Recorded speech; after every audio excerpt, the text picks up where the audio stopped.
I got bored one night. I used to smoke a lot of weed back then before it was legal. I got really stoned one night with one of my buddies and like, yo, let's go to Walmart and get like some spray paint and like camo this thing. Yes. Dude, the best ideas come when you're high. So next thing you know, like we're lit, right? And like we're painting this car in this dude's shop. We were there at like 3 a.m. and I'm like, yo, I'm pretty messed up like on this paint fumes. Yeah, no like, joke. I was about to say, you should probably open the door. But back then, everybody'd be like, well, it's the like black and white camo Civic. And they're like, the zebra car? I'm like, bitch, it's camo. Zebra car. You got offended over your fucking paint job. I did. But stoned, it was a piece of art.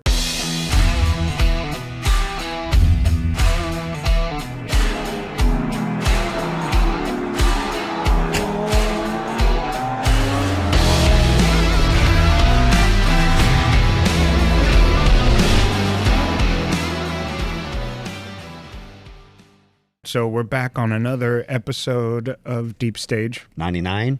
99 or 69. Considering who's on the podcast, I'll probably say maybe 69. A whole bunch, a lot of that goes on in that one. But anyways, I'm excited about this guy that we're going to have on our podcast. He's a legend. Right. In the community. Real honorable guy. Every time that I've gone to the track, if I'm lining up against a Mustang or a Ford and he's behind the team, I get a little nervous. You grab the scramble button. Yeah. Oh, I'm on it before. Yeah, you're taking off on the scramble. I'm done. Love it. Because this guy is world-renowned in our opinion, but extremely famous when it comes to making the Ford products go fast. Not just on the stock ECUs, but Hawleys, Fuel Techs, everything else. And we had a lot of great success at TX2K. His team had a lot of great success in street car, which was a very tough class. And he had one or two cars go all the way through into the finals. Street car at TX2K. Wow. So I remember watching a couple of those. Fox body, teal colored Mustang. Yeah, dude, that thing was rocking. Oh, yeah.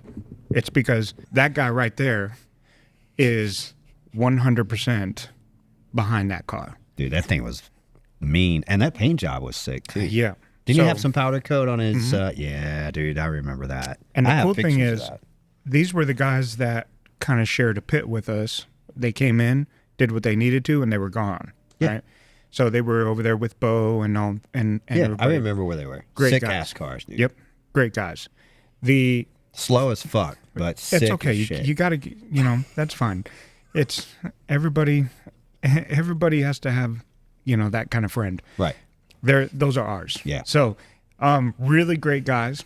And when we first started diving into the racing part, this crew was the crew that was always there saying, congrats, man, good job, good work, coming in and saying, man, that's awesome. They were just very positively reinforcing in a world, in our world, which was very hard to get a Dodge.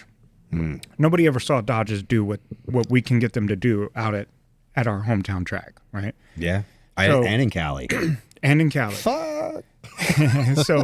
So he was this whole crew, which they're regulars, and here's this little shop that comes into this that brings freaking Dodges to a fast car world. It meant a lot for us and motivated us. Just the words of encouragement that this guy always gave was awesome. Yeah. So we're super excited to announce that we have the man, the myth, the legend, and the most professional tire pressure checker ever. That's a title. Steve Ellis. Steve Ellis. In the house. I'm here. Yeah. Dude, first official Ford guy on the show. Yeah. Well, I mean, 450s. Hey, we're working on them. 450s. Yeah. I mean, yeah. So first official Ford guy, but we had to go for the one question biggest before we start. So if we own a Blue Oval product, does that give us the right to talk shit about them as well? Oh, absolutely. Okay, cool. Okay, cool. Because Sweet. the tow pig is not classified as a full Ford owner, right? I mean, it's a workhorse. No, you still own it. Yeah. Yeah, you still own it. You probably enjoy driving it. He's trying to secretly, get too. out of owning a Ford, but loves the Ford. Yeah. I love that Ford. That 10-speed is pretty awesome. Pretty awesome. So, Steve, you've been doing Fords for 10 years now? Yeah, Longer? just about. Yeah. Longer than that? I would say I was probably more fully into it for about 9 or 10 years now. And what got you started into Fords So besides Pride Marches? Stop. Jeez, dude. Shots fired. hold on. We were having a conversation, weren't we? So where I was living at the time, we were not that progressive yet. California, then. Yes. Yep. Northern California, where up in the northern end of it, where people are still sane. Yes. And like there's farmland and lakes and normal stuff. Yeah. So all my immediate guys friends that I'd hang around, like probably 8 out of 10 of them all had Mustangs.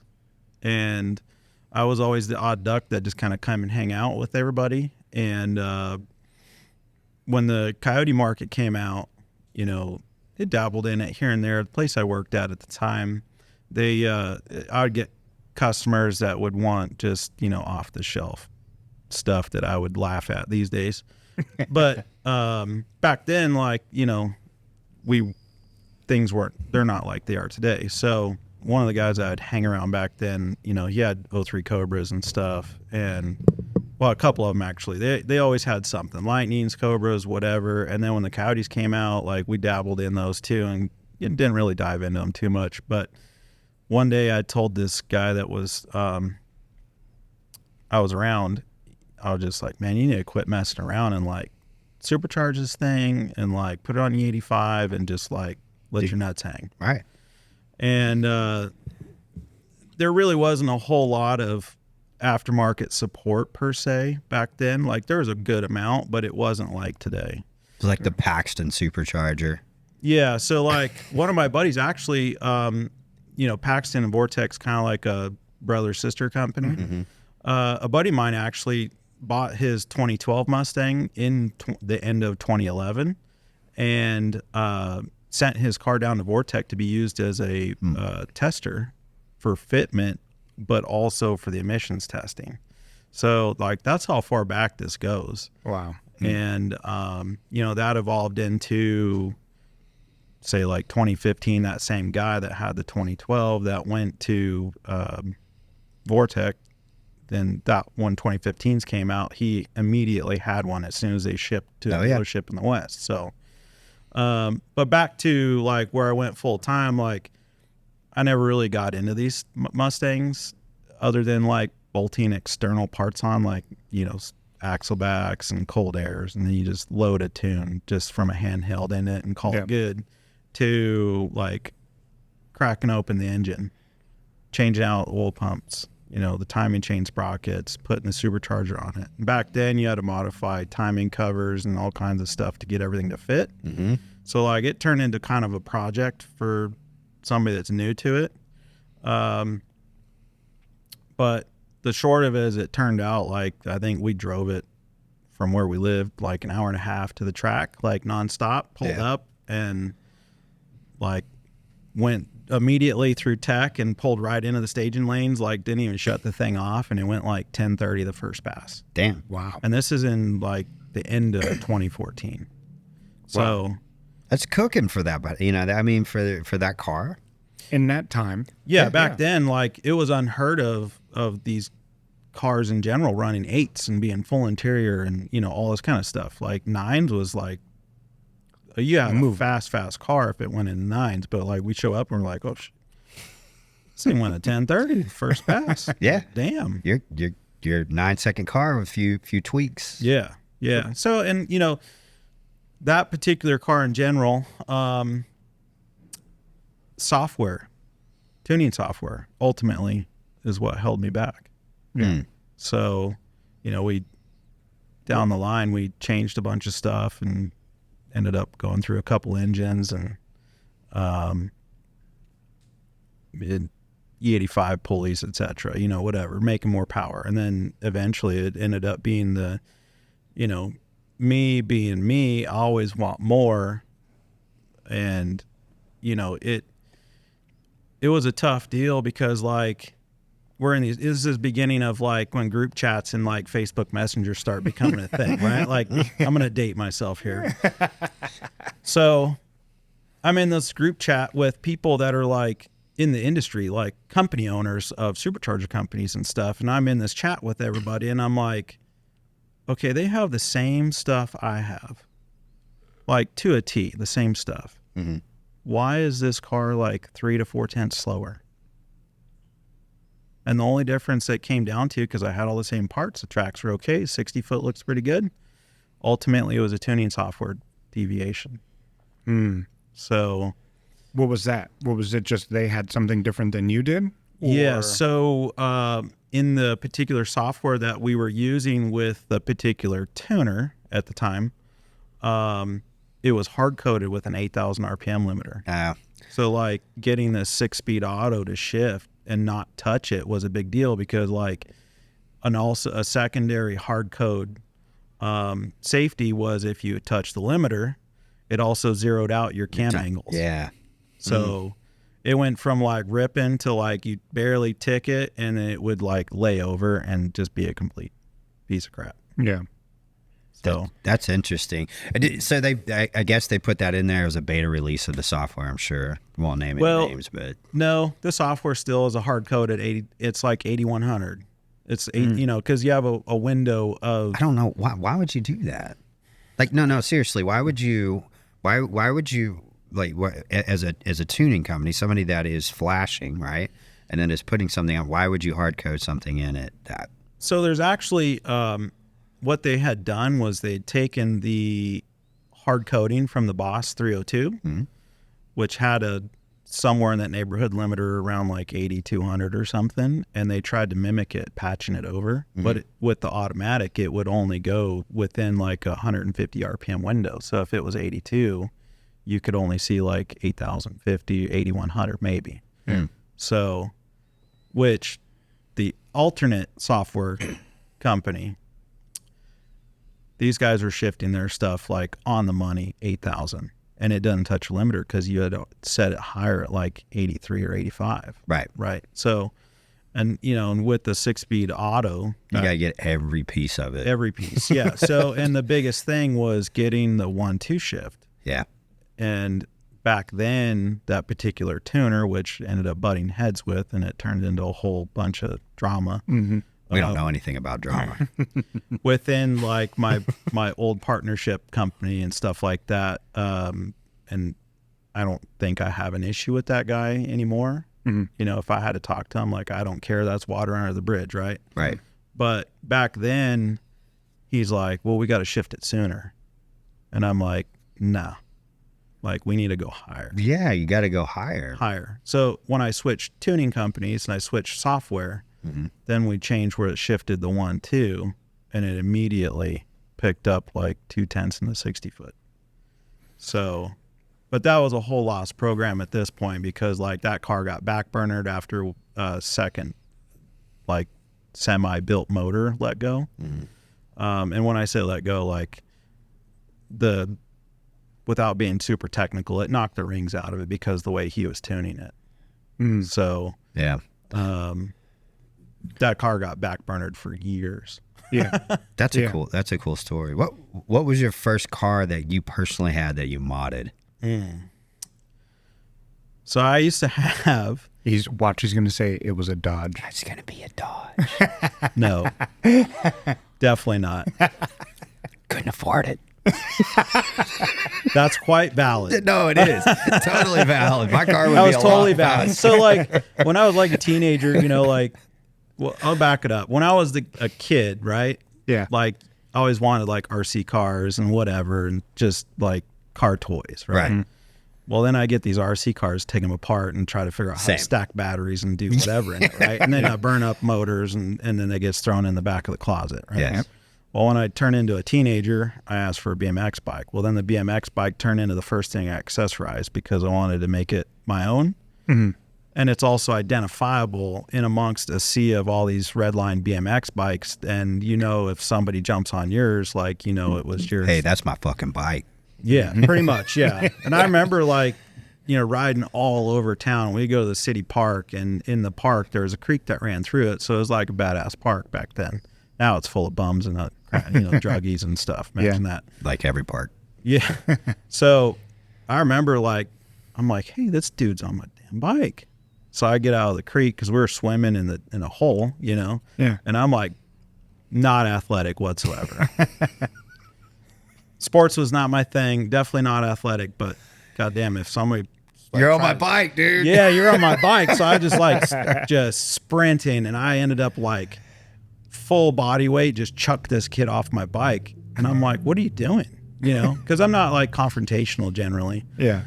And then he just took off running. So I'm like, this little piece of crap trying to steal my stuff.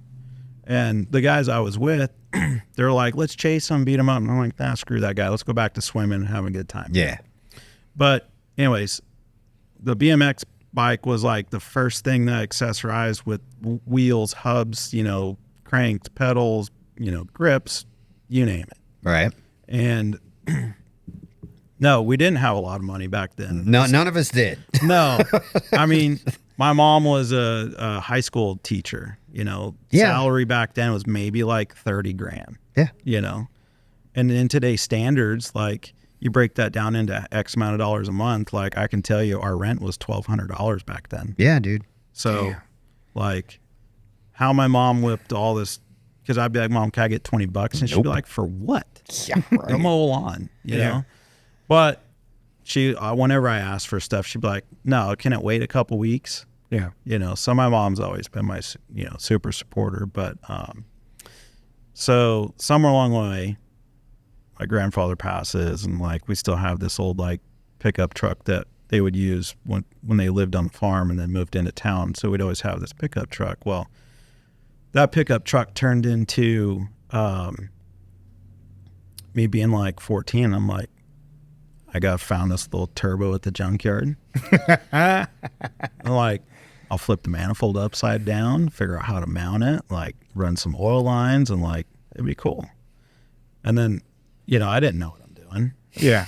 And so I messed with that, and like it didn't really go anywhere, but it was just the build experience of like doing something, and it ran. And like you can drive it. And I'm like, I just turbocharged his truck at like 14 years old. That's right. So when I turned, I think 17, and like this is common ground for me and Chris at least, is like I was all into like import cars. Yeah. Front wheel drive. Yeah. Like What year was that? 2001. Paul Walker. Oh, 100%. Come on now. Yeah. I remember I was like 15 or 16 when that movie came out. Of course. And I go and watch it, and I'm like, damn, they actually do this? Yeah. Yeah. I knew about it, but I never been to it. Right. And, of course, then I'm like, well, let's go to street races. I want to see this stuff. Oh, yeah. And it was back then, it was line of cars parked on the side of the road out in the country. Yep. And you'd have to walk several hundred yards to get to where everything's at. And there's hundreds of people. Yep. Like 200 to 300 probably. And at that point, like betting on the races and stuff was really more of a one-on-one type ordeal. Right. But, it was... They were just having fun. Yeah. And that's what I was doing. Back then it was like... some of my buddies they had like turbo MR2s trying to race like V8 swapped S10s and stuff on slicks or whatever, or a Fox body. That guy with an S10 and V8 swap. And there was like a crew of guys with Fox bodies, and they all were like cams, headers, nitrous, suspension stuff. Still under 10 grand. 100%. And they might have ran 11s, right? Maybe. Exactly. But I was like, damn, those things are fast. Yeah. I'm like, holy crap. So I got the option to, back then I really wanted a S10 Extreme, because that was like a badass truck back then. It's pretty That cool. was. Had That the was- little bump out. in Yeah, the it had back. the little body kit on it, wheels, and it was a little bit lower and stuff, and they accessorized them a little bit more than what a regular model truck was. And I'm like, oh, it's a cool truck. And then I was like, nah, I'll just go buy a used, like, I think I bought a Volkswagen Golf. It was a VR6 GTI.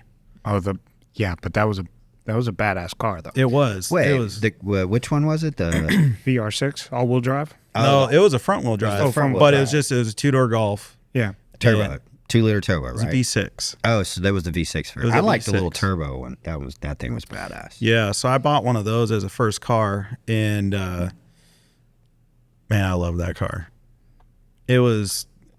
It sounded cool. It had, like the brakes filled up those 15-inch wheels, mind you, because like 17s weren't a thing yet. Like Yeah. 17s weren't a thing until like a year after I got that car. Like Yeah. 16s were like, you were big ballin'. 17s came out, and you're like, damn, this dude's got some money. Yeah. Today's 28s or I would whatever say they like are now. back then, like 30s. That would be like today's 30s. We're Yeah. like the 19s back Yeah. then. Yeah. And then all the wheel manufacturers had weird size rims. 21s, 23s, like those didn't last very long. No. No. But I mean, back then that was what was the cool stuff. So that car had like an exhaust and like a cold air, and like it had I don't remember what it's called. It had a chip that went in the board and raised rev limiter and Yep. like kind of spiced it up a little bit. And, Yep. and that car sucked though, because I went through like 4 or 5 transmissions. So they had like, if you did burnouts and dumb shit like all 17-year-olds do, Yep. one of the flaws to that transmission was the roll pin in the differential would shear. And then the pin would drop out of the carrier, and then the pin being its front wheel drive, it's just tears the case right up. So when that shear pin drops, it's fucking the Just whole thing up. it's like you let off a grenade. Oh, dude. So what a great design. Super badass. So I got really good at changing transmissions in that thing. Yeah. The next adventure was Hondas. And that's kind of where I kind of Prelude. No, this is all like Civics, Integras, that kind of stuff. And, we had from, at the time, like a 2000 Civic EX, so it was like Single nice. cam. Yep, single cam VTEC. Like, D15. you'd be lucky to make 100 horsepower in that thing. Yep. You only needed 150 to run an 8, though. It's like, Yeah. It weighed 1,400 pounds. Well, then I bought a like a 90 Civic hatchback, Yes. and it had a motor swap in it. And like doing like these Frankenstein Honda motors was a thing, just starting to become a thing. And I wasn't really about it, but I was like, I'll try it. Yeah. And Like a turned- P series with a Type R head. Yeah. Yeah. Like Yep. Ellis VTEC. Yep. Yeah. Yeah. Yep. So, that turned into a thing where it was kind of like, that was where people recognized me originally, was Yeah? the Hondas. Wow. And like, Locally? yeah, where I was living. Yeah. Yeah. And Where were you living? this is in Northern California still. Okay, cool. So, I had this Civic hatchback. It's a little boxy thing. And I had, I don't know, 47 different engines in that thing, because I'd blow them up and just go buy another one, And the thing is like, this thing was pretty fast for the caliber of cars I would pick to race. So, it sounds really lame at this point, very like progressive, we'll call it. Yeah. Where it's like trying to run 13s was a thing, NA. In the 8? Almost. I was lucky to go like, I'm just messing with you. oh, I know.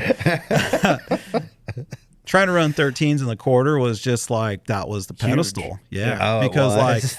full, Okay. like, You got to remember, guys, I missed that whole era. I'm like 10 years older than he is. Yeah. So I missed the era of all the tuner cars, the swaps, and for the Hondas and all that. I was domestic V8 well, Camaro guy. in perspective, right? Like, you had back then like Nopi import whatever racing, and like your quote unquote like pro mods, we'll call them, front wheel drives. Well, I don't remember what the class is called. Yeah. Chris? I don't remember what it Maybe was outlaw called. street, outlaw front wheel drive, outlaws. something maybe like that. Those cars went 10s. Yeah. So like those are full blown race cars, barely running 10s, and then like like your next in line like was probably in the 12s. Wow. So because at this point like turbo technology and a bunch of other stuff really wasn't a thing yet. Right. So They were just let it eat. yeah. So I had that car and I got bored one night. I used to smoke a lot of weed back then before it was legal. I don't do that stuff anymore, but like, cause it's not my thing anymore, but like, and my mom doesn't really, she probably knew, but she didn't know, you know? Yeah. And, I got really stoned one night with one of my buddies and I'm like, yo, let's go to Walmart. Cause Walmart used to be open like all 24 hours. Yep. Yeah. Yeah. Like, yo, let's go to Walmart and get like some spray paint and like camo this thing. Yes. Dude, the best ideas come when you're high. So next thing you know, like we're lit, right? And like we're painting this car and this dude shopped it. And I didn't work there yet at this shop, but like he gave my buddy free reign of like doing whatever we wanted. So, we were there at like 3 a.m. and I'm like, yo, I'm pretty messed up, like on this paint fumes alone. Yeah, no Like, joke. I was about to say, you're probably compounding. open the door. You start out stoned to go paint a car with a rattle can. Yes. So, and then I get ready and I laugh about it now because I'm like, you're an idiot. But back then, everybody'd be like, well, it's the like black and white camo Civic. And they're like, the zebra car? I'm like, bitch, it's camo. Zebra car. You got offended over your fucking I paint did. job. I did. But stoned, it was a piece of art. Yeah. Look at this thing. It's going to be on the cover of Honda. Mind you, dude, my driving record was so blasted because like, Oh, yeah. The zebra car. it was immediately picked out. Yeah. Immediately. Yep. I had a And car it just like it, was- dude. It sucks having that car. Well, and in California too, like they used to have these temp tags with just the month date on it, and like you'd stick it in the window, right? So like, I'd be like, oh yeah, I can't fix my car. Can I get another temp tag? So I rocked temp tags for like 3 fucking years because the swaps weren't legal to do and pass emissions. Like they actually cared still, and like to get it to pass, like you had to jump through 40 million hoops, and I'm like, fuck that. Yeah. I'm just going to keep rocking the temp tag until they stop giving it to me, and then I'll figure it out. Yep. Yeah. But that car literally had probably like no joke, probably 10 different motors in it in probably 2 years. I love that. So that's where you learned. Oh, 100%. And like, Well, I say not learned. Let me back up. That's probably where the passion started. Right? Is like you're in it. You're like, okay, started with the red line, BMX. You get into the car. You find this car. You start modding the shit out of it. When do you recognize that you fall in love with the process? so the process was just part of it. So you never really fell in love with the process. No, I hate fucking working on cars. Okay. That's why we asked the question, dude. Be like, I do too. So that's why I don't. I won't say I hate. Hate is a bad word to say it. It's not my favorite thing to do, but it's the process of like trying to go to that next level. Okay. So learning was a thing. So like I learned all kinds of stuff. And like my one buddy Mitch, his cousin, which was like a couple generations older than us, he owned a machine shop. Oh shit. So Mitch introduced me to this guy Jim, and Jim is like the go-to guy for like 22 Rs, right? Like he dominates that international market like crazy. Like he black labels engines to that particular like platforms, like name brands, right? Like LC Engineering or something like that. I think it's one of them. That's been like a staple in like the old Toyota Hilux and pickup trucks and whatever that have 22 Rs, 22 REs, all that kind of engines in them. Anyways, so Jim was like this hole in the wall machine shop. Like he had his customer base, but he didn't like necessarily be like, hey, I'm the machine shop, come let, I'll do whatever you need. So us being kids, we were like, well, what happens if we do this? Or can we come and like just start fucking up a cylinder head by hogging away on it and figure it out, right? So going through so many engines and then having a little bit of guidance from Jim, and it turned into, next thing you know, I have like a ported cylinder head on my car.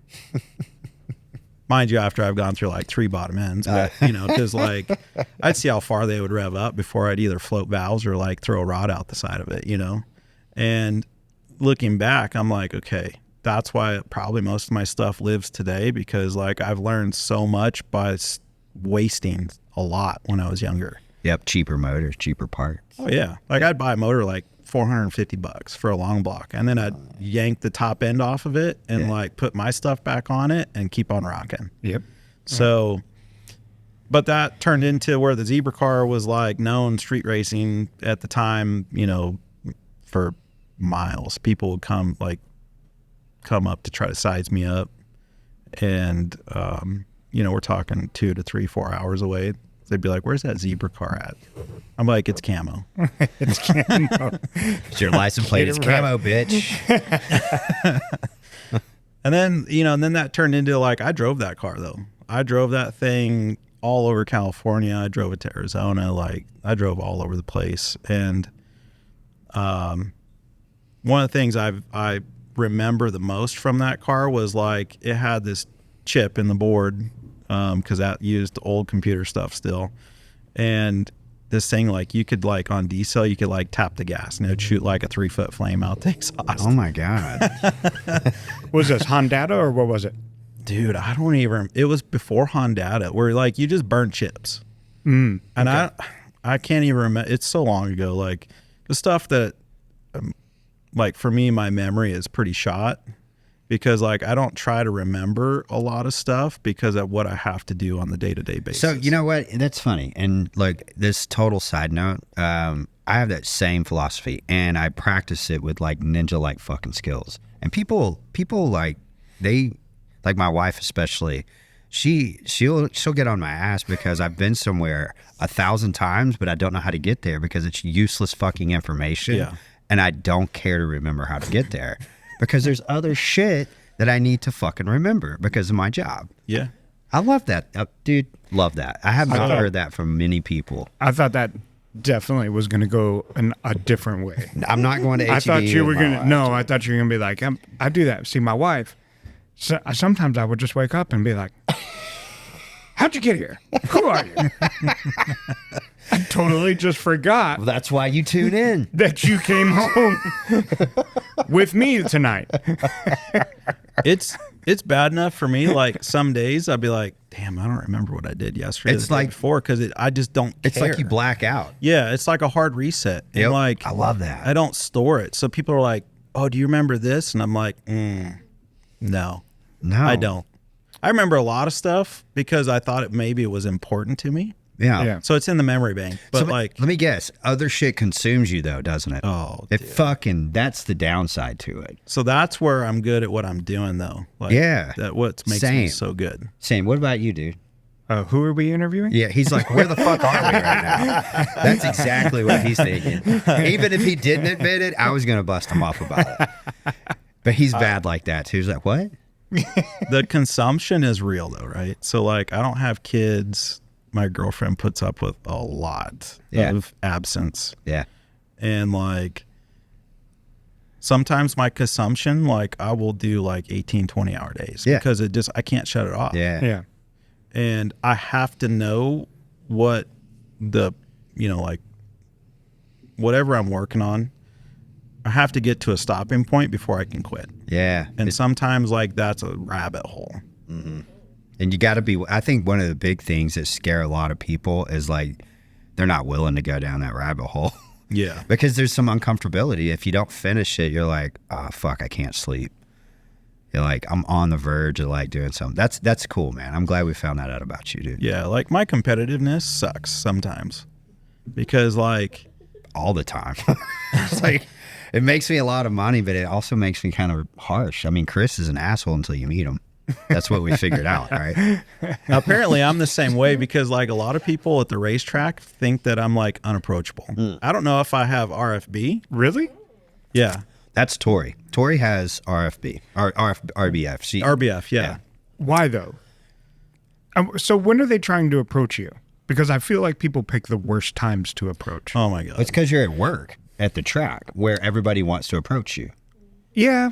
Yeah, but you know, if I'm underneath the car trying to pull a Chris. diff out. Chris, what if I Hemi swapped my... Yeah, I cannot. Nobody Hemi Can you swaps come over? anything. Can you come over and listen to my car? Yeah, it's like bro, I'll be I over there in a am minute. pulling a diff out right now. I don't know who And it's you my are. own, and I blew it up. Yeah, Pissed off.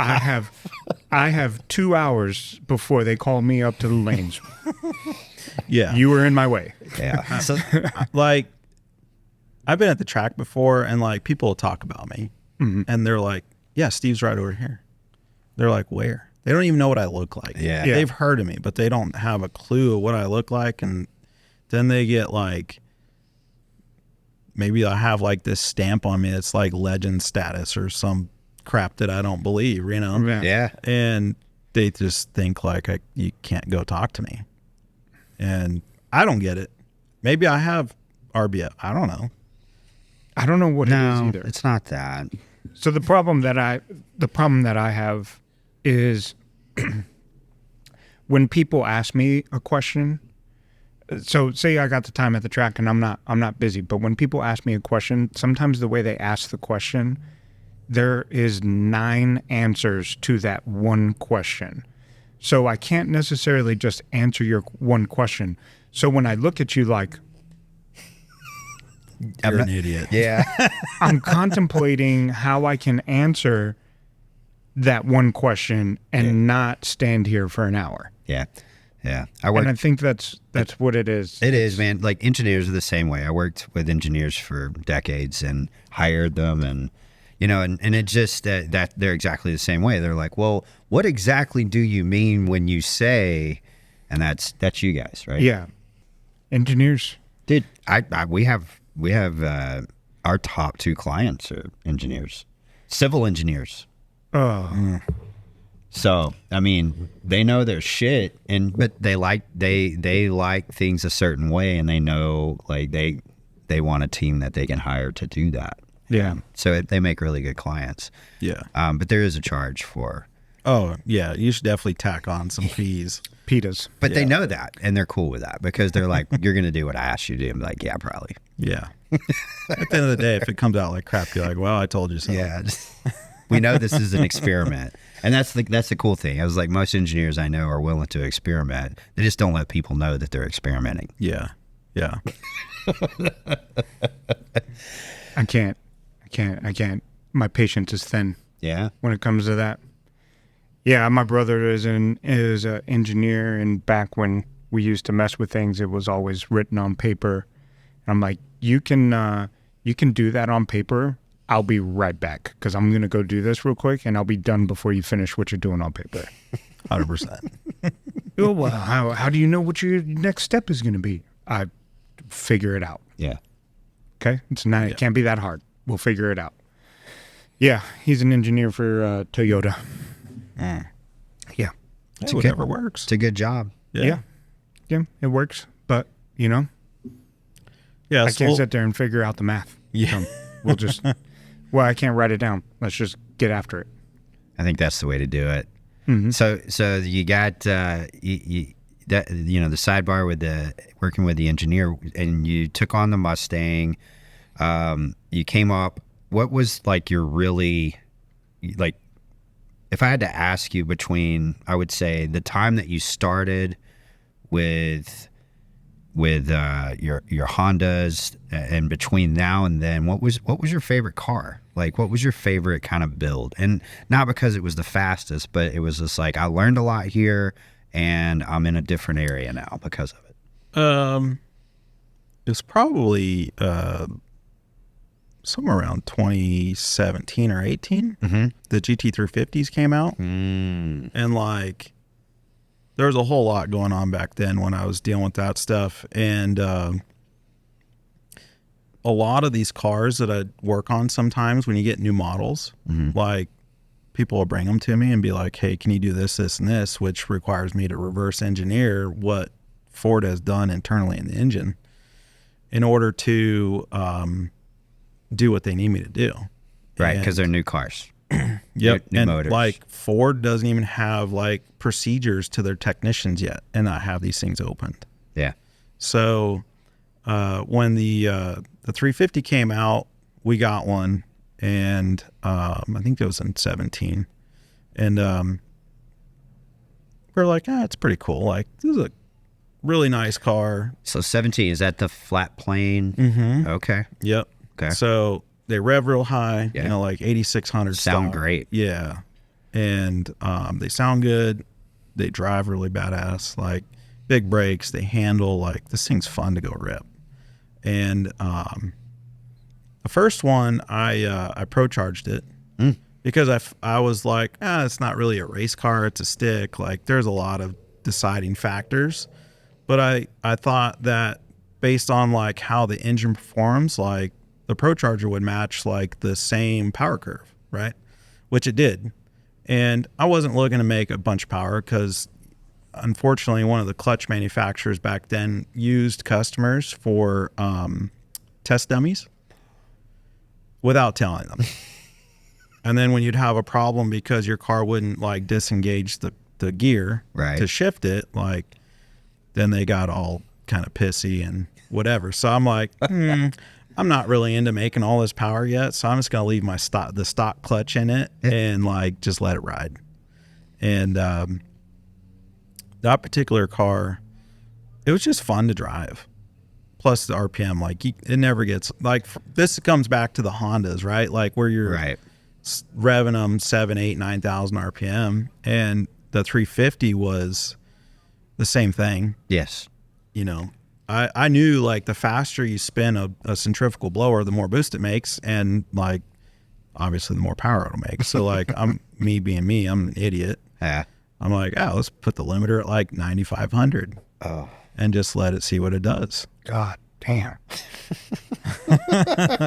So I'm over here in the back country, and NASCAR in it over here. So where I lived was all, like, country roads. So, like, the roads went for miles. So, like, I used to do testing in a closed course area, which happened to be lined by, like, almond orchards and rice checks. Sure. Yeah. No. And these roads were like 3-4 miles long at a minimum. So when I get out in, like, the roads where the rice checks were, 10-15 miles straight. Oh yeah. So, I'm out here ripping this brand new car, like, 9,000, and I'm like, I mean, this is pretty draggy too, so, like, you can't really compare what it was back then, but I'm just driving this thing, just ripping it down this back road, going like, damn, this thing's badass, Yeah. And I ended up running, I think, like 1070 in that car eventually, which even till today with 19-inch wheels and all this other stuff, like, that's pretty good for a 4,300 pound car and being a manual. So I liked that car. And then at another point, I was starting to get, I forget what year it is, we got in with Whipple. And, like, I didn't go to get, like, the in-person tour with Dustin and all that stuff. I stayed back at the shop and worked, but we got a deal with them, and then, like, there was some other stuff that we had to, take care of, kind of keep the lid on some stuff. And I ended up retrofitting blowers on these cars that they didn't have kits for. So, like, back then, Mustang GT for 2018 was the only one that got a 3-liter blower. Yeah. Because that was what came, that was the beginning of that particular version of the Cobra Jet. Do the 350s rev out to the same RPM or more? 86. That's my cap. Like, I'm not trying to, I think stock's 83, but whenever I boost them, it's at least 86. So question. So this is I had one Mustang in my life, but GT350 motor NA, is it like the Scat Pack world to where it's a different in the 500 different motor, or is it the same motor just forced induction? They share a lot of similar stuff. Okay. So, because in our world, it's like 6.4 versus 6.2. Yeah. So how they get between 5 liter and 5.2 is literally the bore size. Okay. The rod dimensions, more or less the same. Okay. The flat plane crank obviously is a curveball. Yes. They vibrate like hell if you don't do them right, by the way. Yeah. Cylinder heads, like the cylinder head programs in the later 350s share similarities with the Predator platform, which is your 2020 plus GT500. But the GT500, there's some slight changes in parts, and it's not just part numbers. It's actually, there's slight variances in parts like followers, and which would be like a rocker for you guys, right? Yeah. You know, obviously cam profile is a little bit different, but in general, like the block itself, when Ford updated it, the blocks are the same. So if you get it, what we call like a Gen 3 5.2, the block is the same if it's a 350 or a Predator or both. So, and then Ford did updates too, where, you know, like instead of having specific like knock sensor location, now you have like 2 different options depending on what you put it in. So Factory options. Yeah. So like castings in the block and stuff. Yeah. Interesting. So the Coyote is the only oddball. I mean, it's like, it'd be like the same difference between, I'm going to go on a limb here because I don't know, but like Don't fuck around. 5.2, the Scat Pack's a 6.2? 6.4. 6.4. Okay. But is there a variance between that and a Hellcat? Yes. Yes. 6.2 is a Hellcat. Yeah. Right. Okay. So that's kind of how things evolve, right? Like, Dodge just kind of like changed it ever so slightly. And then they're like, oh, okay, well, we'll just do a little bit more. But maybe in durability testing, the 6.4 didn't hold up like a 6.2 would because of whatever they changed. Yeah. Right? So it's the same thing with Ford, where you have your version, your first generation, then you have a second generation. They update what they learned in the first one to the second one, and then the second to the third, and then and it kind of progresses from there on. So they still try to use the same block like Mopar, right? Okay. Yeah. So the architecture, and this goes back to like Ford in general with like the platform since, I don't know, probably the 90s. Right. With their 4.6s and 5.4s, like the architecture of this 4.6, 5.4 is so similar, you can mix and match stuff. Right. Oh yeah, that was very popular back in the day. Yeah, so it's the same thing in the Coyote market too, or the Coyote platform. Like everybody thinks everything's gold plated because it comes in some other model car, but it's just all the same. From the outside in, yeah, it's all the same stuff. So it's that, and my connection to that is back to the Hondas, because like the B series, you can literally mix and match because it shared all the same architect. It shared, timing belt configurations, or oil pumps or oil pans, like all that kind of stuff. Everything kind of shares very similarities. So how is the Ford market though? What you mean? Here in DFW. Is it competitive? Well, let's not even go DFW. Let's stay on a national level. How's the Ford market when it comes to being fast? What does it take to be fast? And would you put yourself top 5-ish range? Where would you plan or put that? Because I don't know the Ford area. I want to put myself not on a pedestal. I'm not that guy. I'm way that too. guy. I know I may be that guy on paper, guy. but I'm not that guy in person. So like, I'm way too humble for that shit. I like that. But in the country, I'm for sure in the top 10. Yeah, that's awesome. Yeah, I would, because like I have such a relationship with a lot of industry contacts and tuning companies and stuff, and like in a lot of cases. And I don't know if I want to say this publicly, but like in some cases, you're on a podcast. Yeah, I got to think of how I need to word it, right? Because like, I'm not going to say that I get priority, but I have certain privileges. It's pull. It's pull. It's who you know and pull, right? It's why we're all in the business as well. That's right. So like, one of the guys that people regularly ask me to pull strings for, like I could call him, I could text him at 10 o'clock at night and get a tune. Unless he's at the strip, then people are going to know who this is after I say it. Unless he's at the strip club, a bar, or something thereof, right? Maybe he's out riding his new BMW street bike. Like, I don't know. But that, or he's passed out because he's on a binge or some shit, you know? Yeah. But if he's not one of those and he's awake, like he's feet from his computer, and like it's likely that I can get a tune from him, even on a Sunday. Like, I don't like doing that kind of stuff, but that's the kind of pull relationship that I have with him. When I ask him for something, he just jumps to it, and I appreciate that. But at the same time, like it, from a customer standpoint, it spoils them. Right. Yeah, big time. So how much has the coyote market changed over the years? Drastic.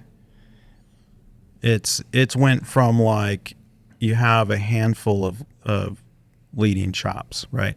And I say leading, like they may control a good market of their particular like bubble area. And then there's some that just had pull from like customer base from across the state, you know, Midwest to the East Coast, right?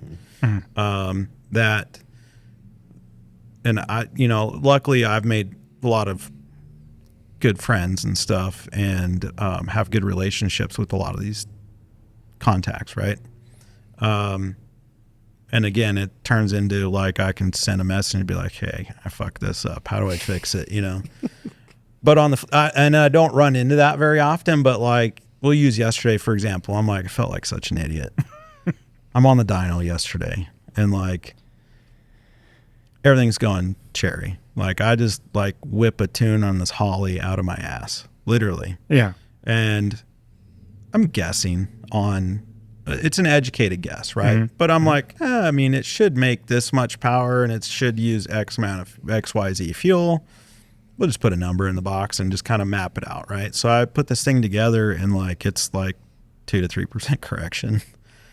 Really? And I'm not making like baby incrementals, right? Like we went from like 12, 13 pounds to 25. Right. Holy so shit. This wasn't like another 3 pounds or anything. No. I'm like, we're fucking making 10 to 12. We're like making home runs here, you know?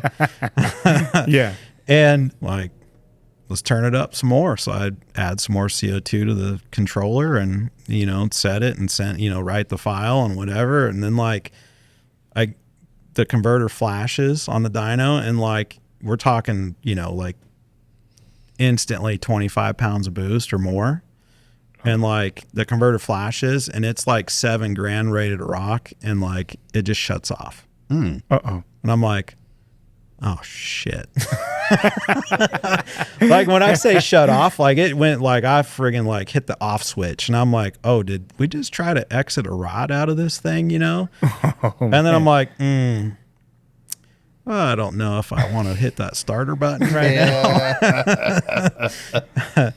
Somehow, like, you know, and you get in this is a whole other subject, but like standalones, like diagnostic is not that easy. No, it's definitely You actually not, have to know what you're looking for and how something's wired. Like, especially on somebody else's shit. yeah, I just did a bunch of pinout tests and made sure everything functioned like it should. And like this was a running car, just might not have ran as good as it should have. Yeah. And like now I'm like, crap, did this thing just like just blow up or something? Like, because it's starting to make some jam when it shut off. Well, let's see if it turns over. It turns over. I'm like, it sounds all right.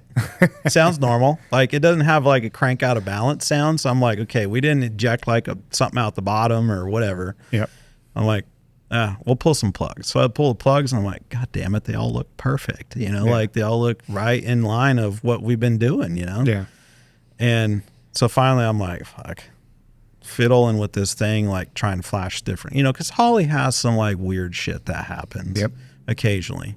So I'm like, well, maybe I'll flash the previous file into it and maybe it'll start. No, Still has, shows RPM, so it's sinking, like it's doing what it should. And I'm like, okay, well, let's try some starter fluid. So I sprayed it, and it like instantly fires. And I'm like, God I damn didn't it. feel, What now? Yeah. And I can't get to some of the wiring because like it's got a roll cage in it and the dash and all this crap, and the Holly's up under the dash. And when I poke my head under there, it looks like spaghetti, which is not my job. Right. Right. Like, and I'm not talking shit, but like, But you're talking it's shit. a visual, right, for Yeah. people. Yeah. And I'm like, there's got to be a fuse somewhere. But where? That's a Where? great question. Oh, So I'm like, Somewhere over there. yeah. And so I like start unplugging stuff, and I'm like, okay, I know there's a fuse somewhere. So I pull up a diagram. I'm like, God dang, there should be a fuse somewhere. So we troubleshoot this thing, and we've been at it all damn day. And finally I'm like, let me climb under there. And so I poke flashlight under there. This is like 7:30 and 8 o'clock at night. Yeah. We've been there since 10 in the morning. Golly. Yeah, because I have to like go back over everything, right?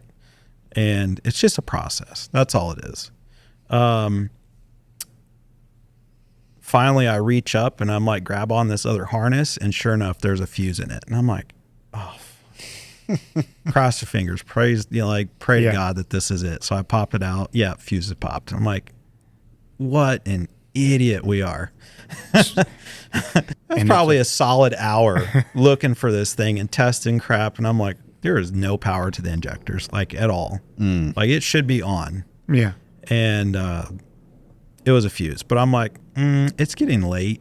I think we're good for now. yeah. We know where the problem I'm not is. trying to like pop a fuse on like when we rev it to like 8,030 Yeah. something pounds. Like I don't want to just eject this thing. Yeah. So, and and it's pretty close as far as fueling goes. So I'm like, I feel comfortable. Yeah. And yeah, that sucked. It's tough. Oh, like, you idiot. How are you going to charge this guy an hour for being a dipshit? Nah, it's hard to do. But that dipshit, that whole status that you give yourself, there's a lot of experience that's behind that. Yeah. So you still have to cut yourself a break, and you still have to charge people for your dipshit moments. Oh, yeah. No. And I mean, in his case, that particular guy, he was like ecstatic. He's like, the car sounds like it used to on the stock computer. And I'm like, Great. it sounded different than that. Like, Yeah. So on that, let's talk about that. Can you watch cars go Oh down my the God. track no. and hear them and know that? Oh, yeah. Yeah. I can tell when people are like pushing their combination. I don't even have to know what the combination necessarily is, but I can tell they're leaning on it to run what they run. Really? And I struggle. TJ calls me out on this all the time. TJ Bailey is Yeah. the track Jesus, for prep. Yeah. You've seen a lot of races. Yep. Yeah. And he goes, Bubba, you just don't look like you're having a great time. And I'm like, bro, I'm mentally struggling watching these cars just not yeah. do what they should be doing. Yeah. And you could probably agree with me, like the TJ's track surface is extremely forgiving. Like if it spins, your setup is in like left field. It's either that or you're swinging for that like out of the park, right? Yep. So to see these guys constantly struggle, it's literally a mind fuck for me. Because I'm like, this surface is so easy to get down. Like it might actually make you go slower because it's so sticky. Yes. No, So, it's, like- you throw so much at that shit, and the surface there, like you should be able to get down and put your best dollar down on that. No problem. Absolutely. Yeah. And it's to the point where I think it's been 3 or 4 years. It's probably 4 years now, I think. Like to the day almost. When I went to one of his rentals, I think it was 4 years ago. It was like 2020. Yeah. And like I wanted some, like in this Mustang that we had at the shop, and I wanted to like street drive it. I didn't want to drive on welds every day. And I didn't drive it a whole lot, but like going to say like a car meet or something, like I just didn't, I'd drive in a freaking billboard So like I didn't want to get picked out and kind of like, you know, pulled over regularly like I did in my Honda days. Yep. So did this car have stripes? Yeah. Or camo? Sorry. It was pretty close. It's a camo, bitch. It was pretty close. So I get these 20-inch wheels, and of course you can't, you know, put an 1100 horsepower car on 20s without like a tire. You can. Yeah, you can. So Donkmaster does. well, we're leading into that here. So I'm like, I'm driving it, and I'm like, man, I wonder if I go down the track like with this whole setup on. And I got so much crap from these guys at the shop. They're like, you're an idiot. Why do you need to waste your time trying to race those big wheels? And I'm like, just so I can say I could do it. Mm-hmm. Because for me, it was more of a challenge of figuring out power management than it was whatever the number I ran. Sure. And it took me 5 or 6 rentals to put one pass together. Yeah. Like that's how much I tried it. Love it. Because back then there was a rental like every other week. Yep. Yeah. Once I figured it out and I could put the pieces of each pass together into one, the next thing you know, like I bust off an 860.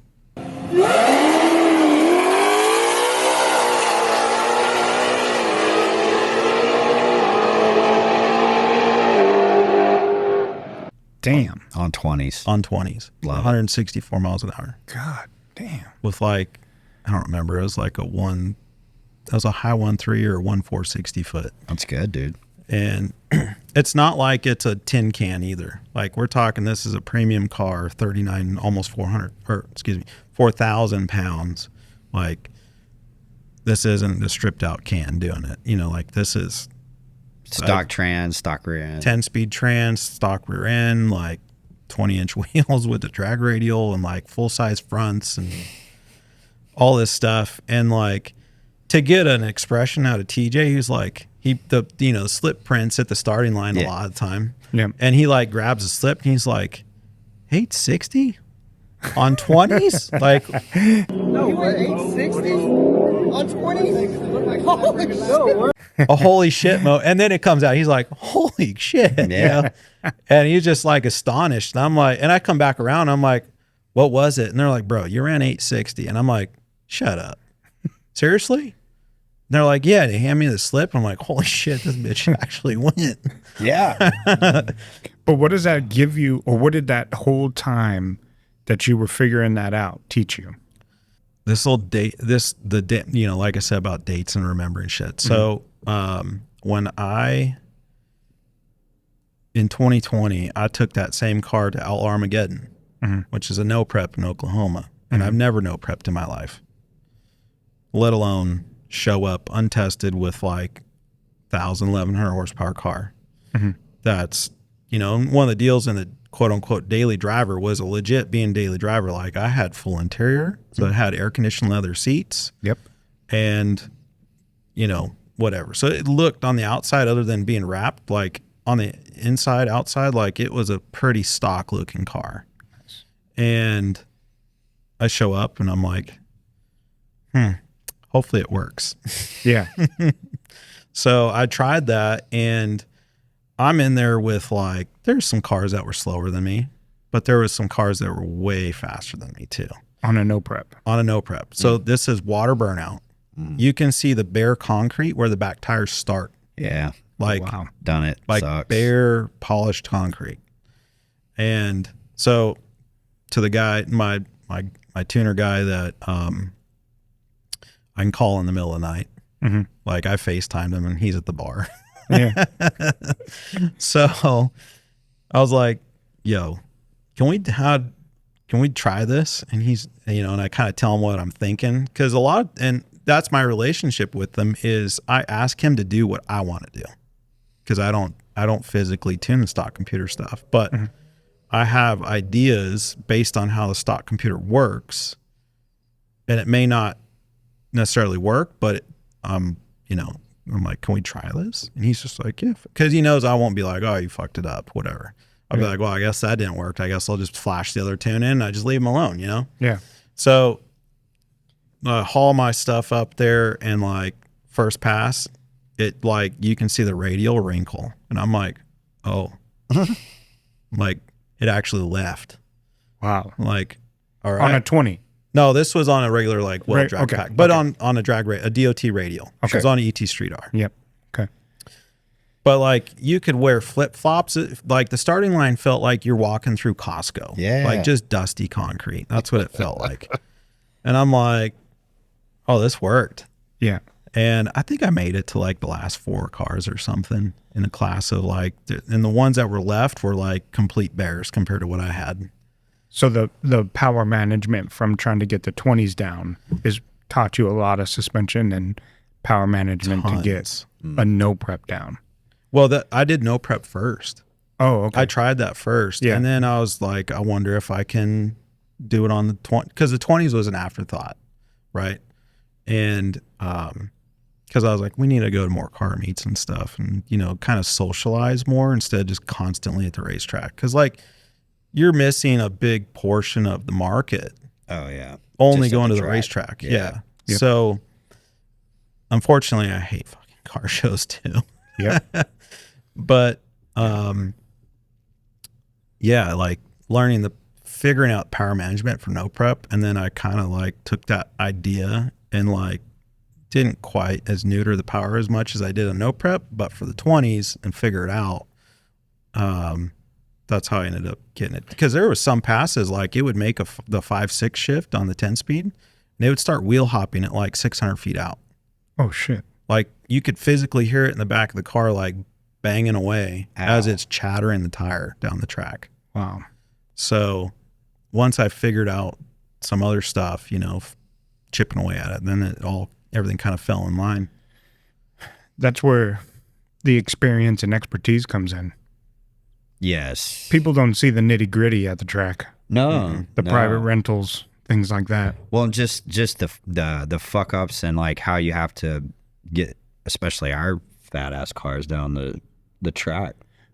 What's been some of the biggest struggles personally in your adventures of being Steve Ellis? Stevenator. I don't necessarily like pay attention to, like, I think it was on one of your guys' previous podcasts where like, Oh shit! You watch this podcast? no, Yeah. no, No. but I got to do my homework, you know? Yeah. He said no. No, there's a lot of stuff that I watch podcasts generally because like I work weird hours, and I'm maybe not weird, but like I don't work a regular 9 to 5. Like I might work like 8 to 10, you know, or a 10 to 2, or, you know, Yep. these are not 2 in the afternoon. Those are like 2 in 2 the a.m. morning. Yeah. Mhm. I hear you. So a lot of time I'm by myself and I'm just kind of in my zone, and like I'll flip on a podcast, whether it's a Deep stage. maybe. It's at the bottom of the totem pole. Fuck. But depending on what it is, I'll watch different podcasts because I like listening to some of the stuff, you know, people say. And then there's some that I listen to when it gets like political. And like there's one I like listening to because like they on their crew. Who is it? So there's a PBD podcast. Yep. And like they have guys that are left, they have guys that are right, and they have guys in the middle. And they all have their opinions. And like I like that podcast for the fact that it's not one-sided. Yeah. And they talk about real things, right? And Yep. from a realistic standpoint, you know, whether it's financial, political, whatever, right? So there's, depending on what what's going on in the world, you know, depends on what I listen to. And then there's other podcasts, obviously, like I'm addicted to listening to the automotive stuff, right? And from listening to so many podcasts, I'll touch on this, and I don't know about you guys, but I feel like I'm living the same version as most of the automotive industry people. Yes. So like it's the late nights, it's the you don't sleep a whole lot, it's the mental struggles. That's the entire industry. Yeah. We found just by having people on this one is regardless of what they do to support their habit, like, you know, the automotive industry, the construction industry, the transportation industry, like everybody's Stuff. just They're grinding. I can tell you from experience, there was a phase where, like, if you look at your payment history on like car payments, there was a lot of X's on mine at some point because, like, I'd always be chasing the next dollar, right? And I would make sure that I paid my shop rent in order to keep going, but I would put off my truck payment, right? And vice versa. So, like, it's not all roses and sunshine, right?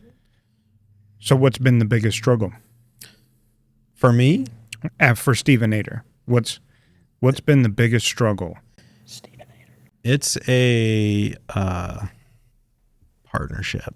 Yeah. That was the biggest struggle I think I've had. It's a tough one.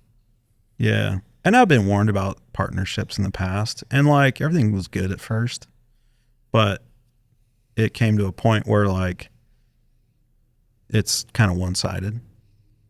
And one-sided could be like maybe like me getting burned out, so I put less effort into it, right? And maybe it was one-sided because somebody else is just like continue on living their life regardless of whatever comes in the shop, you know? And that could be like financially or spending or whatever, right? It's tough. Yeah. So the mental struggles that you've had. some days I fucking don't even want to get out of bed. Yeah. Some days I don't. Yeah, like some days I just wake Just up like- and it's not only a mental struggle, but like I actually hurt. Yeah. Like my body aches. That's why we just built the house and moved in February. It was like our dream home. And we have this, I bought a hot tub. Look, it's not a big one, Right. but I physically fucking hurt. Not because Yeah. I'm working on cars or whatever. It's just stress and head trash, and I'll go jump in that. There will thing. be some days like I'll make the hottest fucking bathtub Yeah, and just sit in and just lay in it for hours. and then massages. Yeah. Yes. Yeah. So is it the cars? Is it the business? Is it the struggle? I It's mean, what? just the day to day, I think. Yeah. Right. Because like, Customers? The All of the above. It's the life. It's the life we chose, right? yeah, So what do you do to overcome it? fucking nut up and just go do it. You know, like, Yeah. so What are you gonna do? yeah, literally, what are you going to do? You're in Like, too far at this so point. one of the guys I worked for at one point, like I've had all kinds of jobs from like construction to like, I've done everything in construction you can think of: plumbing, electrical, framing, paving. I mean, Yeah. all of it. Yeah. And that's not the job for me. That's all I can say about it. It's not my job. And I don't mean that in a bad way. I mean it as in like, it doesn't do anything for me. So for me, it's a lot of times, and this is a fucked up way to say it, but like a lot of times you get from laying there, you know, like just in your own misery, and then you get like, you guilt trip yourself. No. And you're like, "Ugh, I got to go do this because then this dude's going to be pissed at me. And I don't want to deal with a pissed off guy. Yeah. So like I'll force myself to get up and go do shit. Mm-hmm. And a lot of times, like, and to be honest, a lot of times customers burn me out because I'm like, why do I want to work on this fucking dude's car? Use my language. No, that's true. But this is how I fucking feel about it. It's Starts like out great, My right? mouth is not very clean 99% of the time. And like sometimes I have to catch myself. But I'm good. like, why would I fucking work for this motherfucker? Because he does not appreciate a damn thing I do. And I try to be meticulous and do a great job on his car. What the fuck? So, you know, that's funny you say that. I was telling Chris on another podcast, is like, we screen our customers. Yeah. No, I'm Yeah. not shitting you. Like, that's not a joke. I have another guy that I talk to There's regularly. people that we will tell no because, and he has the same policy. There's a couple guy, there's a guy that will, and I quit giving out, I quit giving my cell phone out years ago. And if I feel like you'll respect the cell phone number, you can have it. Right. But like customers ruined it 100%. I had one customer call me. It's fucking like midnight, 1 a.m. And this is a guy's 911 dial me. And I'm like trying to sleep, and it woke me up. And I mind you, I sleep like a rock. Like once I'm out, I'm out. Like you're fucked on trying to get a hold of me. Yeah. So then this is when I worked like sort of regular-ish hours. This dude 911's me, and like, I'm like, yes. What do you need? It's fucking midnight. It's a car. And he's like, my car won't start. I'm like, motherfucker. You gotta be fucking kidding me. Yeah. And me being me, nice guy, I'm like, does it have gas in it? You know, like first thing. And then there's others. And I run down the list of like, did you check this? Did you pop the hood? Did you do that? Tech support. Yeah. Well, can you come get it? Mind you, this is when I lived in California. And customer base would come from hour and a half, 3 hours, 4 hours away, right? Because it was the place, at some point I was the place to go to. And he says, can you come get it? And I'm like, bro, it's 1 a.m. or whatever it was. You live 2 hours away from me. I have to go to the shop, which is 45 fucking minutes away, out of my way, to go get a trailer and then drive 2 hours to you? I don't think so. So long story short, that guy got eventually fired as a customer. Yeah. So I think that's unique in itself, right? The customers that are constantly, I guess, don't appreciate it. And it's not that we don't want to give them what they need. Right. You don't call the restaurant and ask them at midnight why your steak was cold. Yeah. That's right. Yeah. So what is the difference on how you treat us in that same instance? Like, we have families and all that other stuff that need to go to, but it happens all the time. So that's quickly, as a customer, for you to get fired as a customer from potentially the best place they can go. Yeah. Because you don't respect our time, right. our privacy. Well, and in some cases too, it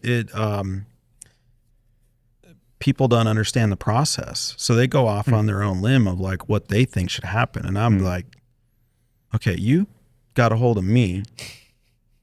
Like and this falls back into when it, I had all the cool shit. They would call and somebody would custom tailor a package. And I'm like, no, we're not doing this. And it would become an issue, right? Between me internally. And he's like, well, why not? Because, like, why am I going to deviate my package I know that works because we've done it on God knows how many cars and it's proven. Why would I change it? Yep. Because somebody else wants to go somewhere else. Yep. Fuck that. Yep. That's exactly the case. Or I just recently had a customer with this too. They did, it was a weird, they came in with their own transmission build and their own stuff, right? And it had a weird issue that I was trying to work with the company on. But this person goes through and calls the company and tells them what I'm experiencing after I just had a conversation with a company. And it's like, we've already moved past this. We're over here, but you're telling them this. That's already over here. Why are you contacting them? Let us have this. You don't go into the doctor's office and tell them, hey, you should probably do surgery this way. Let the adults talk. Yeah. It's like, dude, we're having our intellectual conversation because we know how to talk to each other. Right. About what we're experiencing or feeling or things like that, what we've tried, lingo, and you're not. You do mortgage loans. Yeah, go do some more mortgage loans. Don't have mortgage loan conversation in the car world, right? Because it doesn't have the same thing. So then it creates this tension between everybody because it's like, well, he just called me and he said it was doing this. I was like, yeah, dude, we've already moved past that. Yeah. Oh, okay. It's validated. Yeah. So people want to feel validated, so they get involved. That's number one. So people get high on those kind of conversations, man. They feel like they're a part of something they've never been a part of. And number two, I think we all agreed that a lot of early on in our business, right, that we experienced some issues with people respecting personal time. And here's a question for both of you, and this is something I've been through personally, is I didn't respect my personal time. Therefore, others didn't respect my personal time. Do you guys feel like you had a little bit of that going through, like early stages? I still fuck that up even today. Yeah. And it's tough. It is, man. There's It's a few tough. people. There's a few people that I'll, like a customer, there's a few customers that I'll give out my phone number to. Yeah. Because, I generally built a good relationship with them. That's more than what I just, Right. sold them or did on their, whatever. But they know, Chris and Tori know what time I go to bed. It's not because I told them. 7:30. It's like I just don't fucking answer the phone. Gotta have dinner at 4:30. I will return your text message at 5 a.m. That's Yeah.